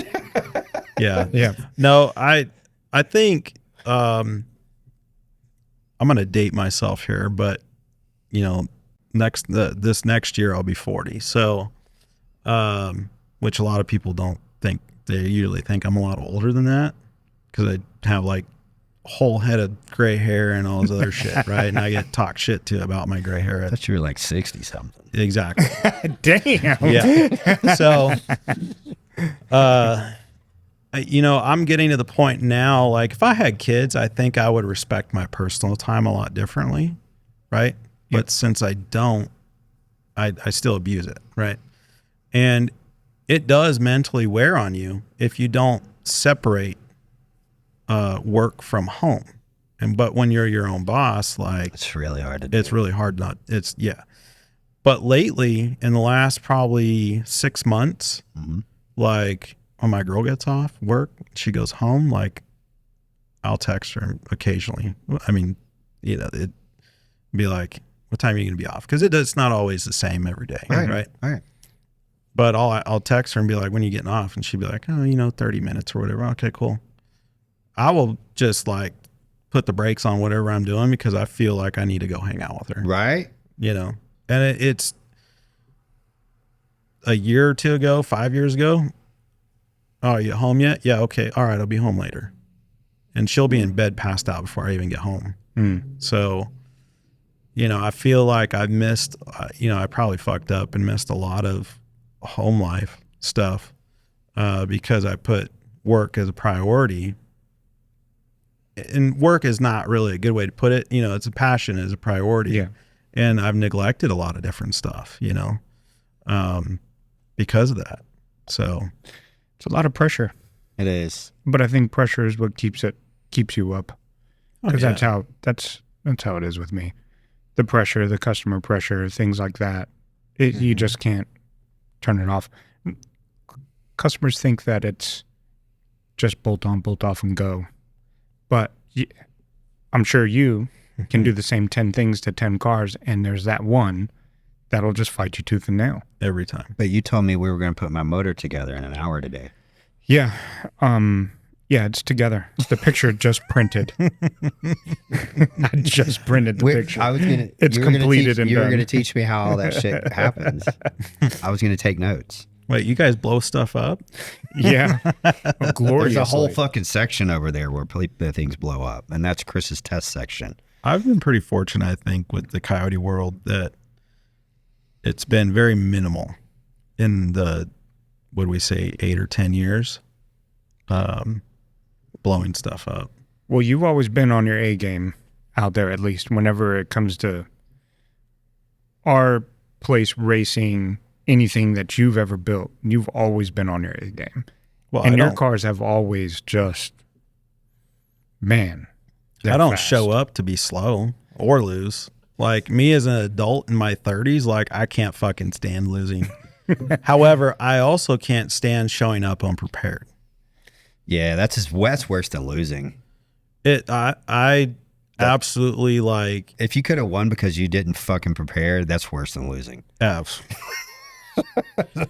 I look at the guys that show up to the track with like their actual race cars and they're working on them there. And it's one thing if you break something at the track, like after making passes or rounds or whatever, but like to show up because you just left it in the box for 2 weeks and you show up and be like, oh shit, I got to change the oil and do this and That's that. how the like, culture at the is. track. Fuck that.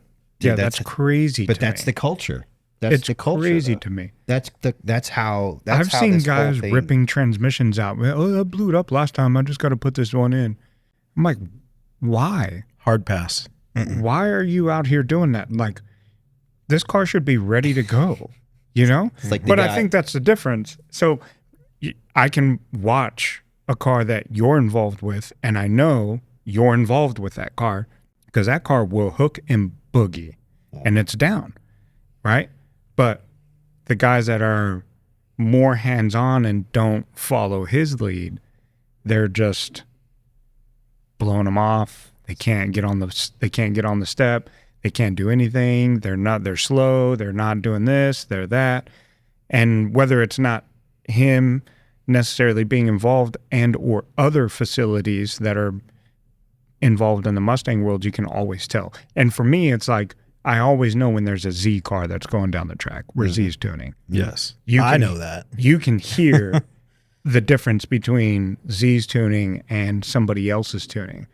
And that's just the key. So I've learned that when I'm there racing these Mustang guys, I got to try to learn their sound. the sound Ooh, that's an Ellis car. because I need to know, because I'm like, man, if he's on it and we wind up in semis or paired up against each other, like we have to be on it Yeah. because he's good. He's the equivalent in my book, the Z to the Ford world.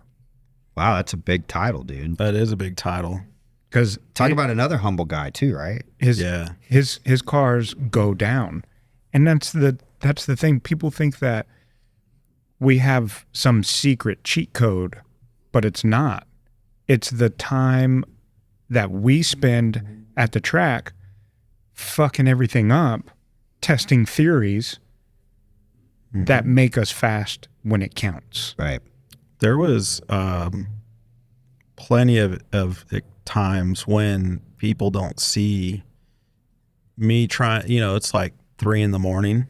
inside the shop. And I'm like, you can hear this thing spooling and on the 2-step,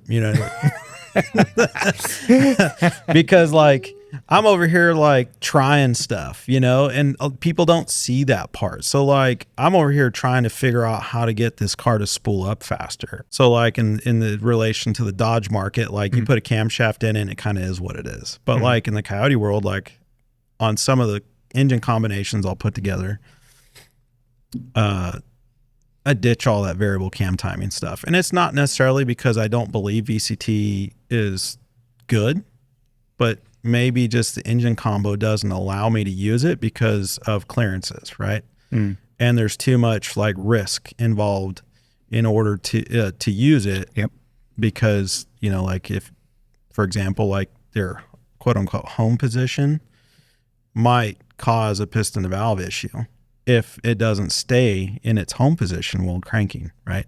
So in that case, then being that we have 4 camshafts, then I have to figure out how to like, and maybe not figure it out. Then I like one time, this is with like Charlie's car, this with me in the shop, I'll wake fucking people up at 3 a.m, and trying to get this thing to spool. And I'm over here like moving camshaft angles in the car, getting it to spool differently, faster.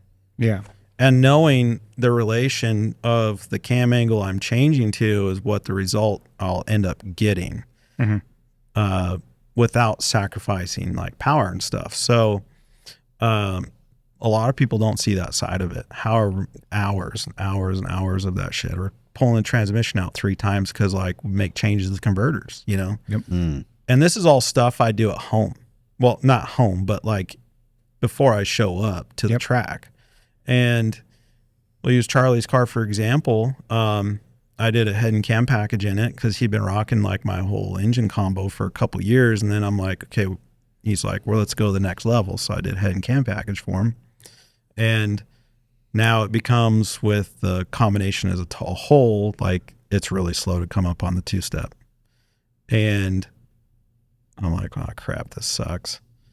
But I chip away at it and we made some changes, and then, you know, and I added a couple other things, and then we got it to, you know, do its job in a reasonable amount of time. And, you know, we show up at TX2K, the last one in Houston, and like we ran into some other problems with the transmission, but like on a moderate, because we would show up to TX2K with like just a generic A to B pass setup. Yep.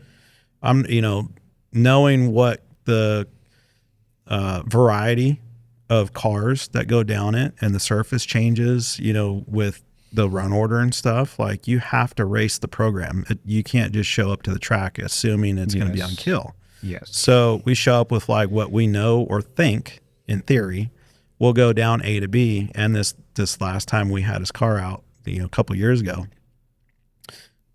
it goes A to B. It does this like gangster power wheelie, like 100 feet out.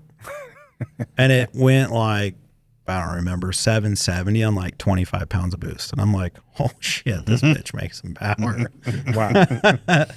And I dynoed it, and it was like, I think with stock head cam and the variable cam timing stuff, it didn't quite make 1500 wheel. It was like 14 something. And then I did this head and cam deal, and on the same boost to make 1600. And I'm like, Yeah. sick. Damn. And I'm like, 200 horse for head and cam. yeah. And I'm like, I think we're going to stop here and Yeah. probably not race it at this level, because like the injectors are probably 96% due. You know, I don't know exactly what they are, but I'm sure they're like stupid high. Yeah. And I'm like, I'm not trying to blow this thing up. Charlie Wilson he beat me in finals on one of TJ's events and ran a 7.7 on me on an 8.1 and fucking drove out of my life. We've actually, with Charlie, we've won a lot of events. That car's fast. Yeah. Fast. No prep, street racing, Yep. track stuff. Like it did it all. Like one time we were at the track. This is before I did the head and cam stuff. And like, there's another shop here in DFW that does GM platform, and they're known for their cars, right? Mm-hmm. And I'm probably one of the few Mustang guys that he likes, the owner likes. Right? Yeah. So we're like, we always say hi to each other, and we have a good, pretty decent, you know, like relationship. And, you know, if I need something, I got his number and whatever. Yeah. But, and speaking of that, like I have Z's phone number too, which is not many people get that kind of opportunity. But anyways, we were at the track and at a rental, and those guys were there, and me and Charlie were just like, let's swing for the fence. Like, fuck it. Yeah. So I'm like, well, it did a big power wheelie and like drug the bumper, and like the car shut itself off from the inertia switch all on its own from the G-force. Oh, wow. Wow. And then the car tried to call 911. Oh, shit. This is like midair. Oh, like midair. it's like up midair. And it's on the hazards are already flashing when it's up. Wow. Like it'd been in an accident. And I'm like, oh, that was interesting. Well, it had been. I mean, Yeah. So the guy comes over and he's like, bro, that was sick. And I'm like, not really. No. I don't like wheelies, because wheelies usually cost like $2,000-3,000 at a minimum, you know? And I'm like, all right. Well, then we were like, well, screw it. Let's just crank this suspension like maxed out. Yeah. And we did that. And like, it was 1 out of 3 would try to wheelie still. But man, when it would leave though, it was on one. And I think that car, we ended up going like 490 or something like that, or 491 in the 8th. And he lifted on that pass at the 8th, because I'm like, I don't really know what's going to happen. So like, if it feels good, just make an 8th mile pass, whatever. Was that the same day that they put that GM car straight on the bumper too? I don't think so, because it was a nighttime deal. Oh, okay. I think it was a couple months after that or something. Yeah, there was one where TJ had his private session set on kill, and everybody was on the back bumper. Yeah. That's where my car went, on the back bumper.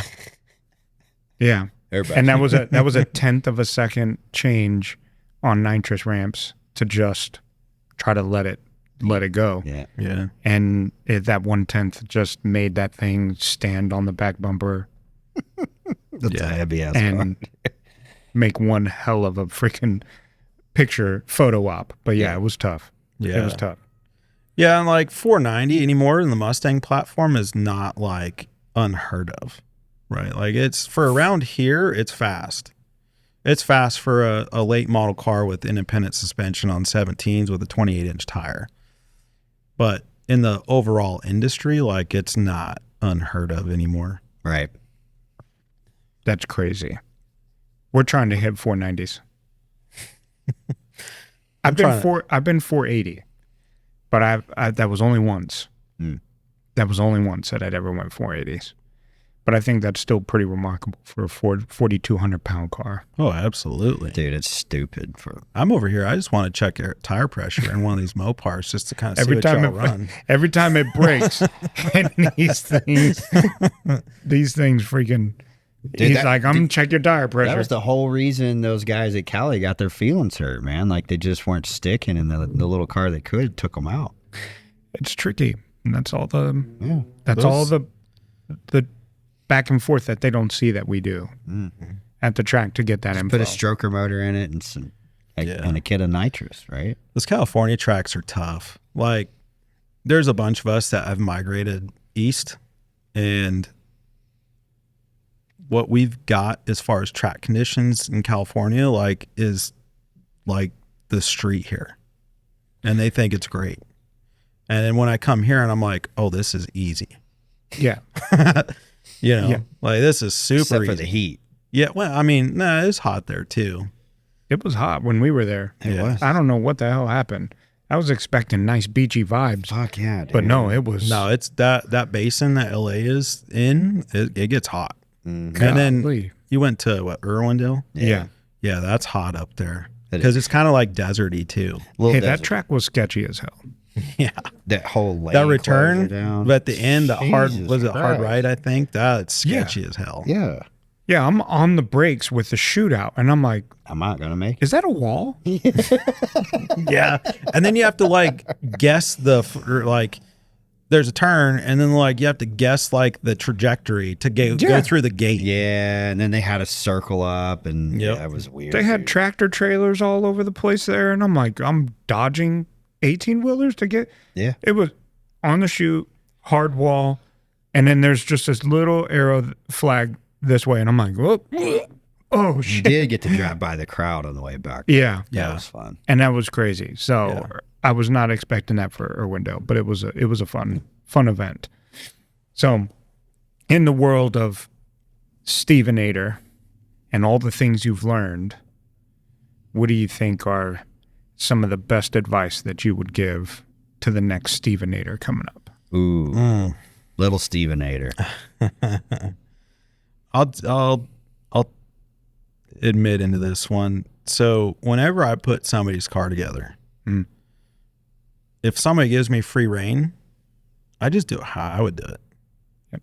And sometimes I will adjust that per the budget, but I won't ever give up quality over the result, right? So like work wise, most people work 8 to 5 or 9 to 5, whatever, like normal business hours. But if it takes me 12 hours to do something because it's done the way I want it to be done, like I'll just do it. Yeah. And it doesn't bother me working that much because I like what I do. What I got told from a previous employer, because I would see this guy and he's just a machine, like 5 a.m. And he had orchards. He had a car wash, like a 5-bay self-serve, 2 automatics, 14 freaking back shampoo, it was a full service place. But he had a body shop that it was a lubed machine. Like the wheel was greased and that place just Cranked them out. yeah. And I worked at the body shop, and man, that place, it just like it revolved. Like, you struggle with some projects and stuff, but it was just like a money revolving door. But the car wash was just like you couldn't hold the bag open long enough to collect it, Yeah. So, but this guy, his name was Steve too, and he would just work. and like you never seen him, you'd never see him sit still. Now, maybe when 5 o'clock came around on like Friday, you couldn't catch him without a drink in the hand. Yeah. Right. Like, cause that was his, like, I'm clocked out, peace out. Like, don't call me. But we were at a Christmas party one year and I had asked him, I said, you know, like, how do you do it? He's just like, what do you mean? And I'm like, well, how do you do it? He's like, you just do it. There's no other, like, that was, then the conversation literally stopped. You just do it. That's all you got. Like, there's no ifs, ands, or buts about it. You just go to work and you do what you're supposed to do it. And he's like, and if you do a good job, it just works. That's right. Yeah.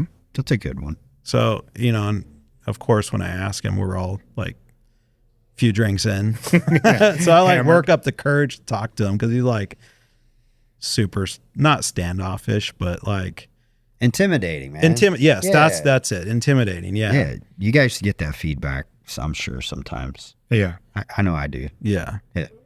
That kind of like, that still follows me to today, where come back to like where I don't feel like getting up some days, and like some days And he's in your maybe ear. I don't, because maybe I worked the last like 7, 8, 10 days straight, like abusing my personal time and whatever. And then some days I'm just like, fuck it, I don't feel like working today. Nope. Yeah. And What do you do on those days, man?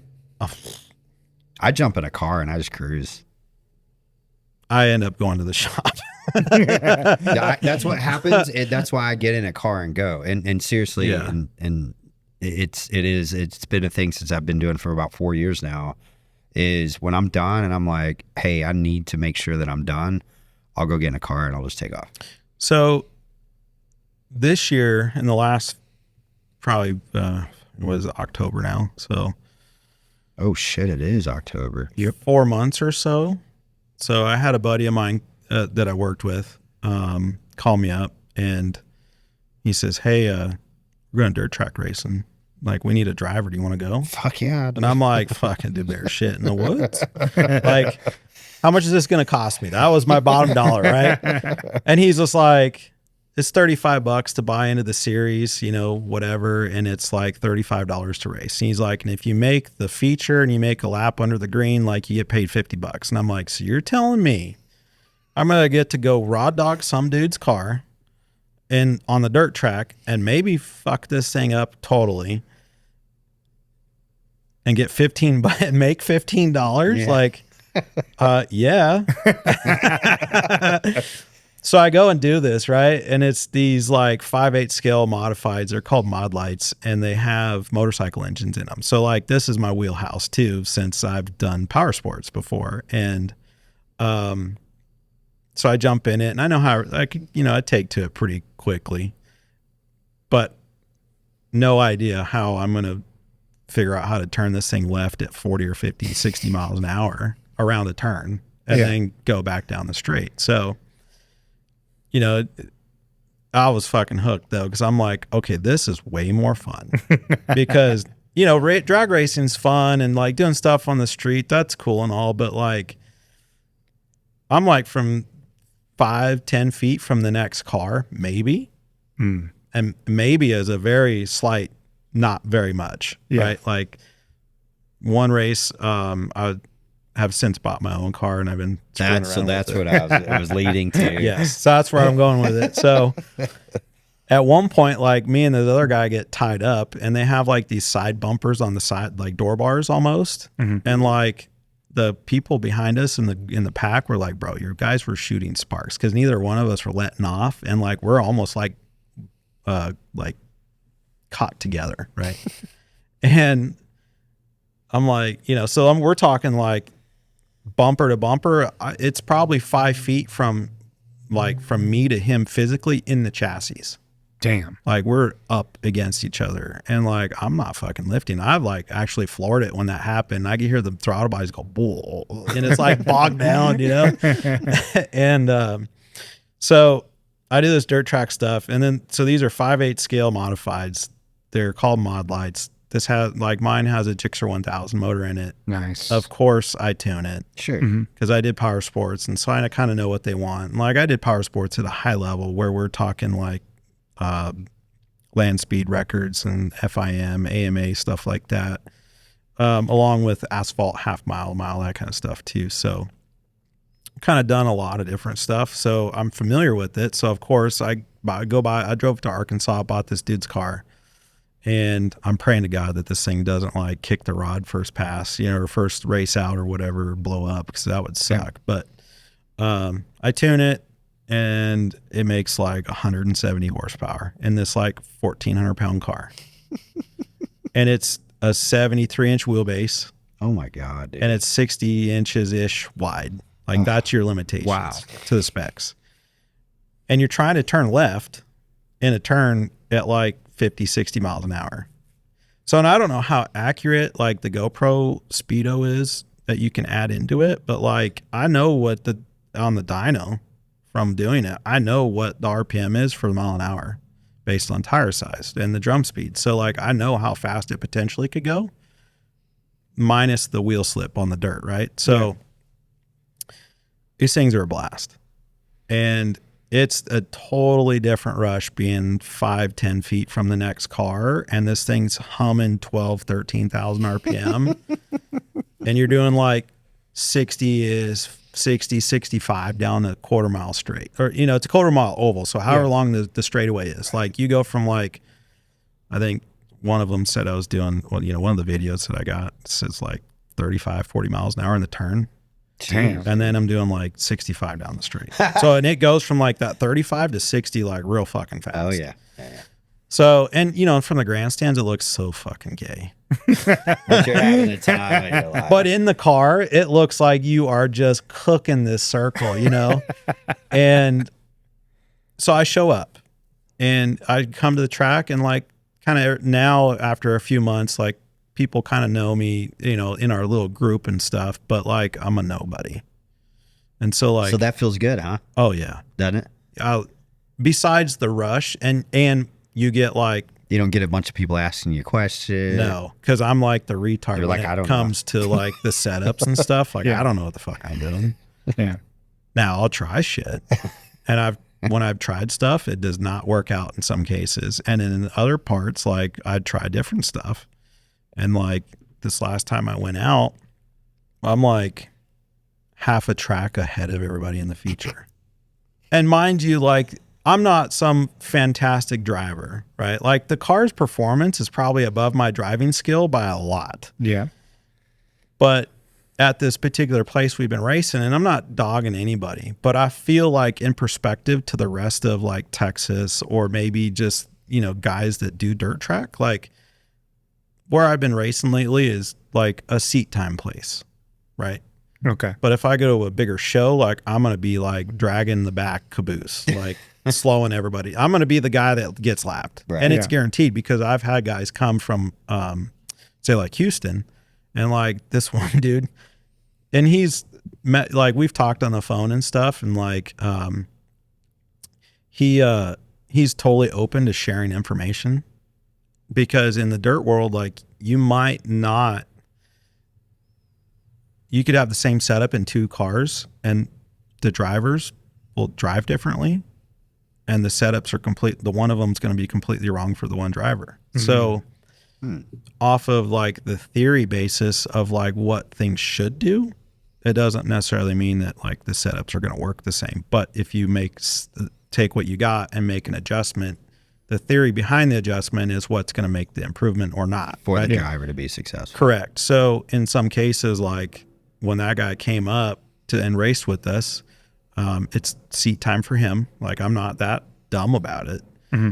But like he put 2 laps on me in like 5 laps total. Oh no, dude. So like he's way faster than me. Wow. So I'm like, I want to be like that guy one day, to where I'm lapping people like crazy. And Yeah. so like And then you won't want to be, and then you'll have to go find something else to do. correct.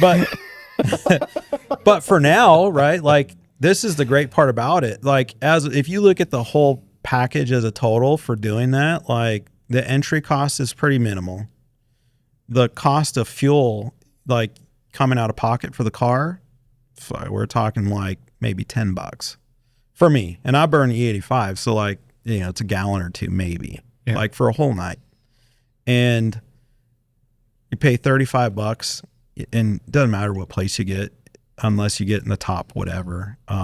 you get your payout for however many car count there is, you know, and stuff like that. So you make your money back for putting on a show.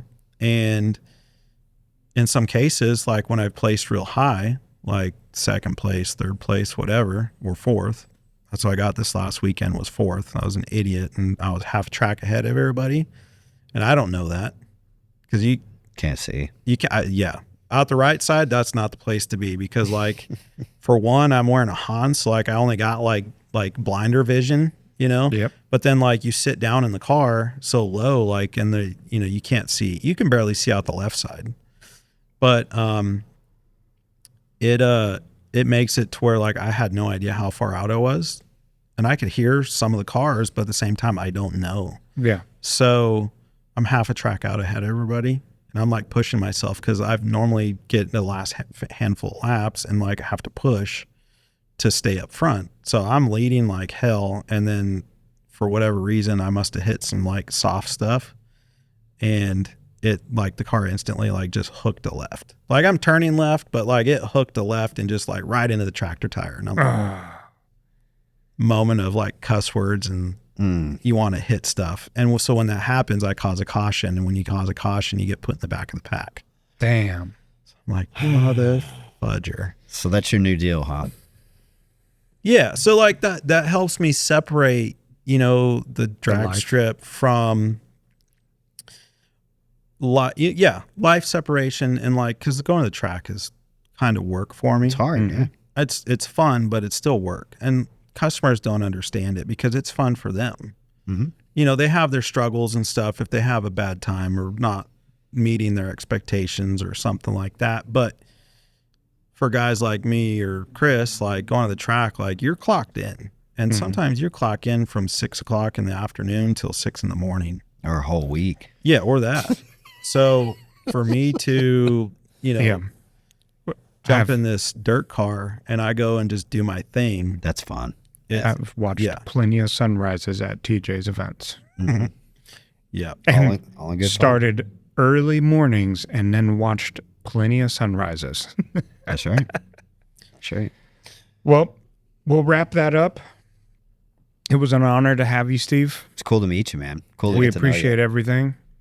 We appreciate you coming on and sharing some of your experiences. And also, I appreciate the things that you do in that Ford world. Because it's always fun to race against you guys, and you guys always have a genuine class act, and we appreciate that. I mean, at the end of the day, we're there to have a good time. That's it. And if somebody beats us, like fair and square, like cool. Like that just means I got to work harder, you know. But at the same time, there's a lot of other platform people that just they want to be like, oh, these are, you know, pieces of crap or, you know, whatever. And I have a respect for the Dodge market because like the 8-speed trans, stupid. it is ridiculous how strong that God, thing it's is. stupid. It is absolutely ridiculous. Like we're over here like breaking stuff regularly and just like at 1,000 horsepower. Right? Yeah, it's a piece of crap for 10-speed, you know. But then you add the weight of everything. A lot of people don't factor all that stuff in. So I know from that standpoint, like it's hard to do what you and Z do with these cars. It's different. Physics are different completely. Yeah. But at the same time, I just want to check your tire pressure one of these days. That's the secret. Yeah. That's the secret sauce. That's it. It's the pimp juice. Yep. That's the secret. So we appreciate you, Steve. We'll get you back on the next one. Probably after I beat you again. Ooh. That might be a while. Yeah. So he said, see you later, I guess. I'm moving to streetcar just so I can race him at TX2K. That's what it might be. Hey, that was a tough deal, man. Yep. That was a tough deal. Well, thank you. Appreciate you. That's another pod. Yep. 1157, right? Yeah. Yeah, somewhere in there. 1390, whatever. 1320. We'll call this one 1320. We'll do that. Yeah. Appropriate name. Make sure that you guys like, follow, subscribe, all of us at the Deep Stage Podcast. And Steve, what's some of your socials? Do you want to share some of that? Yeah, on Instagram it's the Stevenator X, and on Facebook and stuff, it's STX Unlimited is what I'm calling my business these days. There you go. So if you want to get with the best Ford guy in the DFW area or the nation, you need to make sure that you like, follow, and reach out to this guy on the socials, so that way you can get your Ford handled by this man here. Thank you guys. Appreciate you, and stay tuned for the next pod. See ya.